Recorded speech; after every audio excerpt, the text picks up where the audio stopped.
You're watching your local news leader.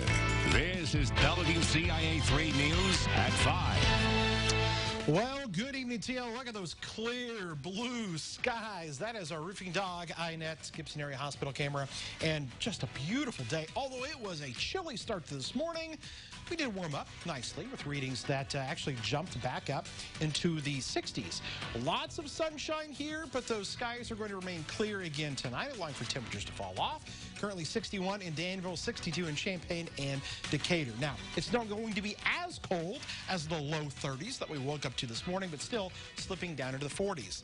Forecast focus goes to the rain chances for tomorrow. We'll time those out for you when we come back here in just a little bit. WCIA 3 News starts right now.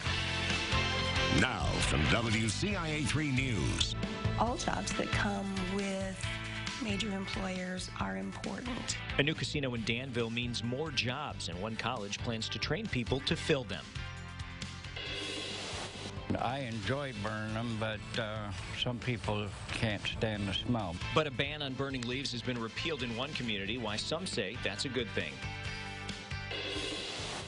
And the state has plans for more regulations on CBD products, why some businesses that sell them say it could cause problems. You're watching your local news leader. This is WCIA 3 News at 5. Well, you know, DACC has always been very proactive when it comes to the needs of our local employers. Thousands of jobs will be coming to Danville with its new casino. Danville Area Community College plans on training people for the positions. Good evening, I'm Paul Cicchini. Jennifer's off tonight. The DAC Board of Trustees on Friday approved the purchase of a building that could house those trainings. WCIA 3's Andy Olson is here. So, Andy, just how many jobs are expected to be available in Danville? Well, Paul, when the casino becomes fully functional, there's expected to be 1,100 new full and part-time jobs.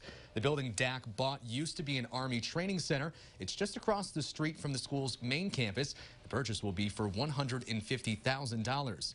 DAC's planned programs will include security, machine maintenance, and customer service. The CEO of Vermilion Advantage says DAC's commitment can keep the entire area's economy growing. As you know, most of Illinois has continued to shrink, and we're hoping this is just one more reason for our community and our county and those areas within our labor shed to be able to turn that around and start growing again.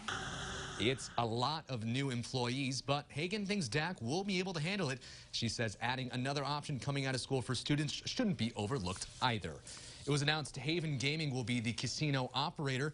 Millions of dollars have already been committed to Danville as part of their agreement with the city. 50,000 of those will go to DAC every year for scholarships. Paul? Yeah, a lot of people like to talk about the potential negatives with the casino coming to town, but obviously jobs is a major positive. Andy, thanks. Well, in other casino news across the state, Rockford submitted its plans to the Illinois Gaming Association. City Council opted for a submission from Hard Rock International over two others. If approved, Danville and Rockford would make 7 casinos in Illinois not associated with Chicago or St. Louis. Police are still trying to figure out what may have caused a deadly car crash in Ford County. It happened at 150 North and 1500 East Road near Paxton. 19-year-old Taylor Johnson of Rantoul and 28-year-old Reynaldo Hogue of Chicago were found dead at the scene. The coroner says a farmer called Ford County Dispatch and told them he saw a car in a ditch. The tow truck driver who responded says it was difficult to see. And I have a daughter born on the exact same day as her. You know, it just makes you sad. You know, my daughter's the exact same age. The coroner says the victims were not wearing seatbelts.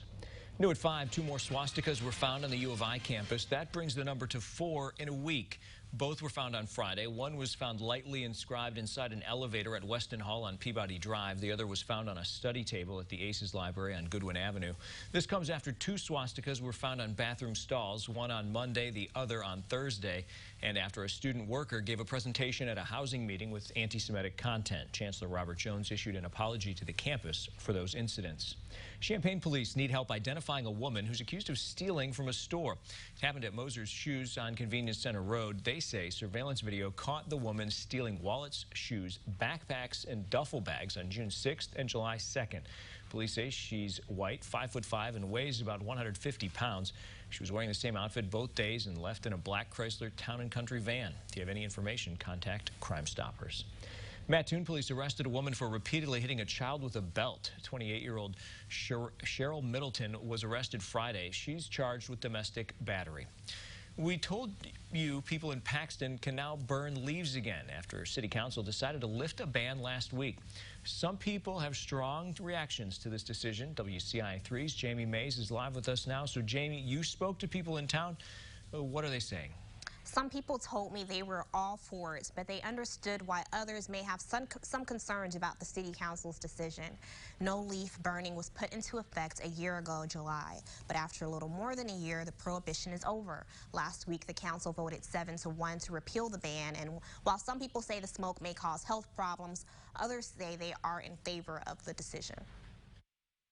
Not a big problem, but it was an inconvenience, because we couldn't get rid of the leaves by burning them, and nobody could pick them up. So we had to mulch a couple, 3 times to get rid of the leaves. People don't have to wait to burn their leaves either. The change takes effect immediately. Paul?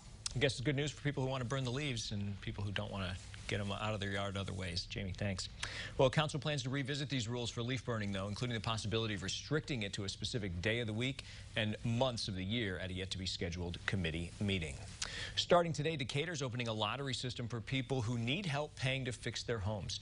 People must own a single-family home within city limits. The city's Neighborhood Services Division will focus on assistance with accessibility, roof replacements, or energy improvements. The city will factor in issues like income when they put names into the lottery. I need the help. I'm living off a very, very low income, and I just bought this house last year. I've been on it a year now, since October 10th of last year. I only paid $600 for it, and I need some help. You can stop by the Decatur Civic Center between now and November 22nd to apply. It was nothing but perfect fall weather today, and why some were talking tornadoes anyway. Plus, it's a concern for CBD business owners. Well, it would be a hindrance to us. Why one plant at the Capitol could have them paying twice as much for their product.